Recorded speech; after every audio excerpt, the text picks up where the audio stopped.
I'm Kristina Miller. I'm a third-year grad student, and my emphasis is in costume design. It's a production design program, and then you do an emphasis in a certain area. So you study all the areas of design, and then you're given the opportunity to design outside of your area. So I think instead of being somewhere where they're like, no, you're a costume designer, this is all you do, there are several chances and opportunities to do other things within the design world. And I had said that I was interested in Trojan Women. I'd heard that it was going to be a collaborative piece with David Furumoto, that he would come in as a guest director, and that it might be Kabuki. And I thought that was fascinating and something I'd never done, so I expressed interest and was given the opportunity to work on it. I sort of was thinking about the things that were similar in both cultures, and then from there I start sketching, trying to see what sort of ways I could combine the two without losing the integrity of one or the other.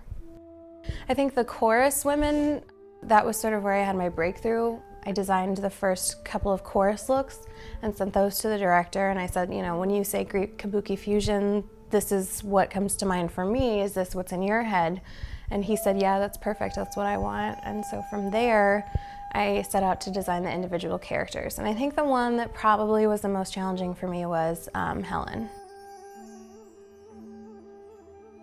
First, there's deciding what colors everything's going to be. Typically, like, you decide a color palette for the whole show. So I want the whole show to be these 4 colors, you know, or shades of these colors. And then you pick the colors for specific characters sometimes, if that's really important, or a couple of characters to maybe tie them together. And then from there, finding the fabric for each particular costume. In this instance, Ross's fabric for Helen was really important. Since the director did want sort of other cultures in there, we decided to bring in that inspiration through a heavy beaded fabric, which is not something that is typical of Greek costume or Japanese costume.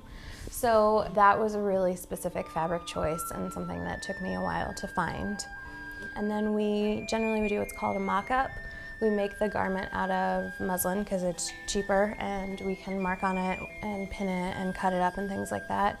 And we will call the actor and fit it on them and make any kind of alterations that we need to.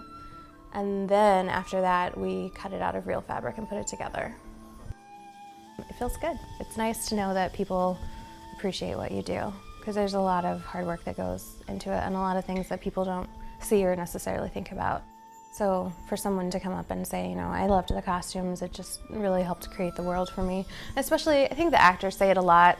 A lot of times they're like, you know, I didn't really fully embrace my character till I got into costume. And it's awesome to know that you can help them go that last step in developing that character.